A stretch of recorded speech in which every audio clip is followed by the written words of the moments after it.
دیکھیے حضرت ابراہیم اعظم رحمۃ اللہ علیہ کے پاس ایک نوجوان آیا، کہنے لگا حضرت گناہ کرتا ہوں، چھوڑ نہیں سکتا، ڈر بھی لگتا ہے اللہ تعالیٰ کی ذات سے اور اس کے عذاب سے، تو میں کیا کروں؟ تو اللہ والوں کا دستور ہوتا ہے کہ یہ دھکے نہیں دیتے، یہ نفرت نہیں کرتے، یہ سینے سے لگاتے ہیں، یہ سمجھاتے ہیں، پیار کے انداز میں، محبت کے انداز میں بات سمجھاتے ہیں۔ تو حضرت نے اسے کہا ہاں میں تجھے ایک ترکیب بتاتا ہوں۔ وہ بڑا خوش ہو گیا کہ حضرت مجھے ترکیب بتائیں کہ میں گناہ بھی کرتا رہوں اور عذاب سے بھی بچ جاؤں۔ آپ نے فرمایا بھئی پہلی ترکیب تو یہ ہے کہ تو اگر گناہ کرتا ہے تو اللہ رب العزت کی نگاہوں کے سامنے گناہ کرنا چھوڑ دے، چھپ کے گناہ کیا کر۔ کہنے لگا جی میں اس کی نظروں سے چھپ کے گناہ تو نہیں کر سکتا۔ فرمان لگے اچھا ایک دوسرا طریقہ بتاتا ہوں، اور وہ طریقہ یہ کہ تو اللہ رب العزت کا رزق جو دیا ہوا ہے وہ کھانا چھوڑ دے، کہ نہ تمہارا دیا کھاتا ہوں نہ تمہاری بات مانتا ہوں۔ کہنے لگا جی اللہ کا دیا ہوا رزق کیسے کھانا چھوڑ دوں، یہ تو نہیں کر سکتا۔ فرمایا اچھا تیسرا طریقہ بتاتا ہوں کہ تم اللہ تعالیٰ کے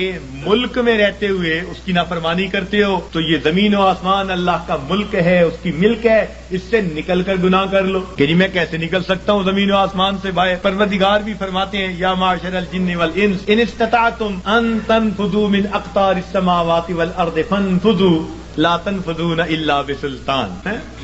اور گڑھے کی مچھلیوں نکلو گے کسی دلیل سے نکلو گے، کدھر جاتے ہو؟ سنفرغ لکم ایھا الثقلان۔ اللہ اکبر، ایسا شاہانہ خطاب ہے جو ہلا کے رکھ دیتا ہے۔ سنفرغ لکم ایھا الثقلان، تثنیہ کا صیغہ، اے میری زمین کے بوجھو، یعنی نافرمان جن اور انسان، ان کو مخاطب کیا گیا۔ اے جنوں اور نافرمان انسانوں، ہم اپنے آپ کو تمہارے لیے فارغ کر رہے ہیں، ان قریب اپنے آپ کو فارغ کر رہے ہیں۔ ہم تمہاری خبر لیتے ہیں، تمہارا پتہ کرتے ہیں۔ جیسے ماں کوئی کام کر رہی ہو نا، بچے کو دھمکاتی، کہتی ہے میں آتی ہوں، یہ نہیں کہ آ نہیں سکتی، تو دھمکانا مقصود ہوتا ہے۔ تو فرمایا اے میری زمین کے بوجھو، ہم اپنے آپ کو ان قریب تمہارے لیے فارغ کر رہے ہیں، نپٹیں گے تمہارے ساتھ، ہمیں حساب لینا بھی آتا ہے۔ وَنَضَعُ الْمَوَازِينَ الْقِسْطَ لِيَوْمِ الْقِيَامَةِ۔ تو اس لیے وہ کہنے لگا جی کہ میں تو نہیں زمین و آسمان سے باہر جا سکتا۔ فرمایا اچھا پھر میں آپ کو ایک تجویز اور دیتا ہوں، وہ یہ کہ اگر تم گناہ کرتے رہو گے تو نام اعمال میں بہت سارے گناہ ہوں گے۔ اب جب ملک الموت آئے گا تو اس وقت تم اسے کہنا کہ بھئی تھوڑی دیر انتظار کر لو تاکہ میں سچی توبہ کر لوں۔ کہنے لگا حضرت اس نے تو انتظار نہیں کرنی،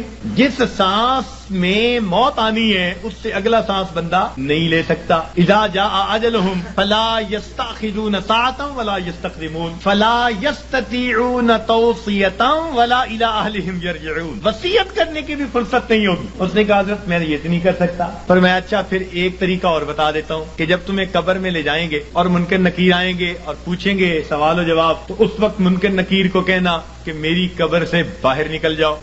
جیسے ہم نے گھروں پہ لکھوایا ہوتا ہے نا، بغیر اجازت اندر آنا منع ہے، نو ایڈمیشن وداؤٹ پرمیشن، تو تم بھی کہنا بھائی بغیر اجازت کیوں آئے؟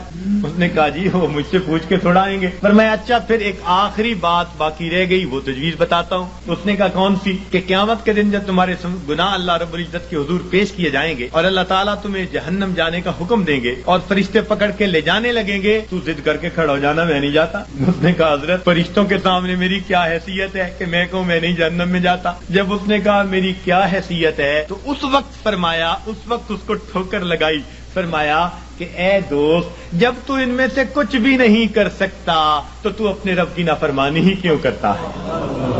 اس نے کہا حضرت مجھے بات سمجھ آ گئی، آج کے بعد میں اپنے پروردگار کی نافرمانی نہیں کروں گا۔ تو یہ اللہ والوں کے سمجھانے کا انداز ہوتا ہے، وہ اچھے انداز میں بات سمجھاتے ہیں۔ تو اس نے گناہوں کو چھوڑنے کا فیصلہ کر لیا۔ تو گناہ ہم جو کرتے ہیں یہی گناہ ہمیں پریشان رکھتے ہیں۔ یاد رکھیے گناہوں کی وجہ سے ہی افراد مصیبتوں میں پڑتے ہیں اور قومیں مصیبتوں میں پڑتی ہیں، اور نیکی کے ذریعے اللہ رب العزت ان کو مصیبتوں سے نکالا کرتے ہیں۔ آج ہماری حالت تو یہ ہے کہ کام کرتے ہیں بنگیوں والے اور تنخواہ مانگتے ہیں بادشاہوں والے۔ یاد رکھنا مسلمان کے لیے دنیا میں دو راستے ہیں، نیکی کرے گا امام عالم، اور اگر گناہ کرے گا تو غلام عالم بنے۔ نیکی کی زندگی ہوگی تو امام عالم بنے گا، اور اگر گناہوں بھری زندگی ہوگی تو کیا بنے گا؟ آج من حیث القوم ہم کیا بنے پھرتے ہیں؟ تیرے ہاتھ میں ہو قرآن تو دنیا میں رہے پریشان، تیرے ہاتھ میں ہو قرآن اور تو دنیا میں پھرے ناکام، تیرے ہاتھ میں ہو قرآن اور تو دنیا میں پھرے غلام، غلامی نفس کی ہو، شیطان کی ہو یا کسی انسان کی ہو، نہ نہ نہ، ہمیں کہتا ہے یہ قرآن، اور میرے ماننے والے مسلمان، اقرأ وربک الاکرم، تو پڑھ قرآن، تیرا رب کرے گا تیرا اکرام۔ تو مومن کے لیے دنیا میں دو راستے ہیں،